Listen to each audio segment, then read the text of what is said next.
नमस्कार विद्यार्थी मित्रांनो, आज आपण पाहणार आहोत या ठिकाणी स्वच्छता निरीक्षक असेल किंवा बहुउद्देशीय आरोग्य कर्मचारी म्हणजेच MPW, आरोग्य सहाय्यक महिला, आरोग्य सेवक, आरोग्य पर्यवेक्षक, आरोग्य निरीक्षक या वेगवेगळ्या विभागामध्ये, जसं की आरोग्य विभागामध्ये जी जाहिरात प्रसिद्ध होणार आहे त्याकरिता किंवा जिल्हा परिषद करिता असेल, नगर परिषद किंवा महानगरपालिकेमध्ये जे काही जाहिराती प्रसिद्ध होणार आहे त्यामध्ये हे जे पद भरली जाणार आहेत यांची शैक्षणिक पात्रता नेमकी कशी असणार आहे, परीक्षा पद्धत, परीक्षा कोण घेणार आहे, ऑनलाईन होणार आहे का ऑफलाईन होणार आहे, यांची वयोमर्यादा, नेमका अभ्यासक्रम काय असा दिलेला कोणकोणता असणार आहे, किती मार्काला पेपर असणार आहे, कोणत्या सब्जेक्टला किती मार्क आहेत, या सगळ्या गोष्टी तुम्हाला एकाच व्हिडिओच्या माध्यमातून संपूर्ण माहिती देण्याचा प्रयत्न या ठिकाणी आपण करणार आहोत।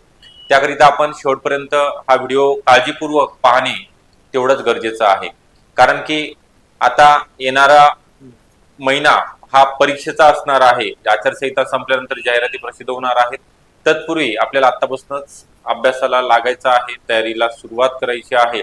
त्या अगोदर आपण पाहणार आहोत बहुउद्देशीय आरोग्य कर्मचारी SI करिता आरोग्य विभाग असेल, MPW स्वच्छता निरीक्षक, आरोग्य पर्यवेक्षक, आरोग्य निरीक्षक याच्यात तांत्रिक विषय असेल, म्हणजे ज्यामध्ये टेक्निकल नॉन टेक्निकल दोन्ही सुद्धा सब्जेक्ट चांगल्या प्रकारे शिकवले जाणार आहेत, बेसिक टू ॲडव्हान्स। यामध्ये जुन्या प्रश्नोत्तर विश्लेषण, तांत्रिक प्रश्नावरती जास्तीत भर, तांत्रिक विषयावर भर देऊन त्याचा PYQ ॲनालिसिस सगळं काही या ठिकाणी घेणार आहोत। व्हिडिओ डाउनलोड करणे सुविधा असेल, test series, e book notes मोफत स्वरूपामध्ये आपण अवेलेबल तुम्हाला करून देणार आहोत। तर याचं बॅच तुम्हाला जॉईन करण्याकरिता 80 10 45 77 60 हा नंबर आहे, या नंबरवरती तुम्ही संपर्क करायचा आहे। ओके, आपल्याला डिटेलमध्ये इन्फॉर्मेशन नंतर दिली जाणार आहे। तर त्या अगोदर बघणार आहोत बहुउद्देशीय आरोग्य कर्मचारी म्हणजेच मल्टीपर्पज वर्कर MPW या पदाकरिता, तसेच आरोग्य सहाय्यक महिला हे सुद्धा एक पद आहे, जे की आता नवी मुंबई मनपामध्ये ह्या पदाच्या जागा भरलेल्या आरोग्य सहाय्यक महिला, ओके, यांचं सुद्धा क्वालिफिकेशन फक्त पुढं दिलेलं आहे। त्यानंतर जाहिरात कधी येणार आहे मी प्रत्येक व्हिडिओमध्ये सांगतोय की एप्रिल महिन्यामध्ये या सर्व जाहिराती प्रसिद्ध होणार आहे, एप्रिल एंड पर्यंत। त्यानंतर पुढे 2 ते 2.5 महिन्यानंतर एक्झाम आणि परीक्षा कोण घेणार आहे, तर MPSC च्या विचाराधीन आहेत गट क आणि गट ब च्या। समजा MPSC नाही घेतली तर TCS किंवा IBPS मार्फत ही ऑनलाईन स्वरूपामध्ये एक्झाम कंडक्ट केली जाणार आहे। सिलेबस मध्ये काही चेंजेस असणार नाहीत, फक्त एकच असणार आहे की MPSC जो पॅटर्न राबवत होता की निगेटिव्ह मार्किंगचा अवलंब या ठिकाणी सरळ सेवेमध्ये सुद्धा बऱ्याच परीक्षेमध्ये नकारात्मक गुण पद्धतीचा सुरुवात करण्यात आलेली आहे। तर आपण बघूया आता पात्रता। बहुउद्देशीय आरोग्य कर्मचारी म्हणजेच MPW असेल किंवा SI असेल, याकरिता या शैक्षणिक अर्हता काय ठेवण्यात आलेली आहे, तर 12 सायन्स म्हणजे 12वी सायन्स मधील विद्यार्थी मेल आणि फिमेल दोघांकरिता फॉर्म भरता येणार आहेत।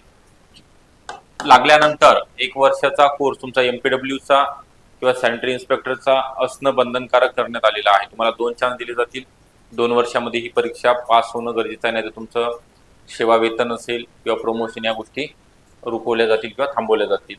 त्यानंतर वयोमर्यादा या ठिकाणी दिलेली आहे की ओपन करिता 18 ते 38 आहे, कॅटेगरी मधील SC ST OBC VJNT NTB NTC NTD या प्रवर्गातील उमेदवारांकरिता 18 ते 43 आहे। त्यानंतर माजी सैनिकांकरिता 45 वर्ष वयोमर्यादा। त्यानंतर प्रकल्पग्रस्त असेल, भूकंपग्रस्त 28 ते 45 आहे। खेळाडू यांच्यासाठी सुद्धा अंशकालीन उमेदवार, अनाथ प्रवर्गामधील जे उमेदवार येतात त्यांच्याकरिता सर्वांना 45 वर्ष वयोमर्यादा ठेवण्यात आलेली आहे। आपला आता ओपन मध्ये असाल आपण आणि 38 चालू आहे, रनिंग एज 38 आहे, तरी सुद्धा तुम्हाला फॉर्म भरता येतो। संपल्यानंतर फॉर्म भरता येत नाही, मग ती परीक्षा कधीही हो, तुम्ही जर वयाच्या 8 फॉर्म भरलेला असेल ऑनलाईन, तर परीक्षा कधी झाली तरी त्यामध्ये काहीही अडथळा या ठिकाणी येणार नाही। त्यानंतर सिलेबस जो अभ्यासक्रम परीक्षेचा आहे तो तुम्हाला माहिती असणं गरजेचं आहे, तोंडपाठ असणं गरजेचं आहे, डिटेल टॉपिक लिस्ट सुद्धा नंतर देणार आहे। क्वेश्चन आणि मार्क डिस्ट्रीब्युशन या ठिकाणी दिलेलं आहे। 100 प्रश्न, 200 गुणांचा पेपर घेतला जाणार आहे। तर यामध्ये मराठी हा विषय आहे, मराठी व्याकरण आणि शब्दसंग्रह 10 प्रश्न 20 गुण, त्यानंतर इंग्लिशचे 10 प्रश्न 20 गुण असणार आहेत। सामान्य ज्ञान म्हणजे ज्याला आपण जीके किंवा जीएस यामध्ये polity, history, geography, economics, basic science असेल, करंट अफेअरमध्ये state level, national level, international लेवलचे चालू घडामोडी विचारले जाणार आहेत. 10 प्रश्न 20 गुणांकरिता. त्यानंतर गणित आणि बौद्धिक चाचणी म्हणजे बुद्धिमत्तेचे 10 प्रश्न 20 गुण आहेत. यामध्ये एकदम बेसिक म्हणजे 5वी ते 10वीचं जे गणित बुद्धिमत्ता आहे त्याच्यावरतीच प्रश्न आपल्याला विचारले जाणार आहेत. आणि सगळ्यात महत्त्वाचा जो घटक आहे 60 प्रश्न ज्यावर आधारित आहेत म्हणजे 60% पर्सेंटेज मध्ये जर बघायला गेलं वेटेज 50% पेक्षा वेटेज आहे तो घटक आहे टेक्निकल. टेक्निकल मध्ये आपल्याला 60 प्रश्न आहेत आणि 120 गुण मिळून देणार आहेत. म्हणजे एक प्रश्न 2 गुणाकरिता असणार आहे.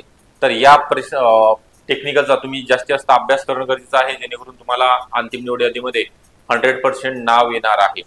ओके, सरकारी नोकरी तुम्हाला लागणार आहे. तर हे 100 प्रश्न 200 गुण निगेटिव्ह मार्किंग सांगितलेले आहेच म्हटलेलं आहे, मी टिक मार्क केलेला आहे. तर या सगळ्या गोष्टी आपल्याला सांगितलेल्या आहेत.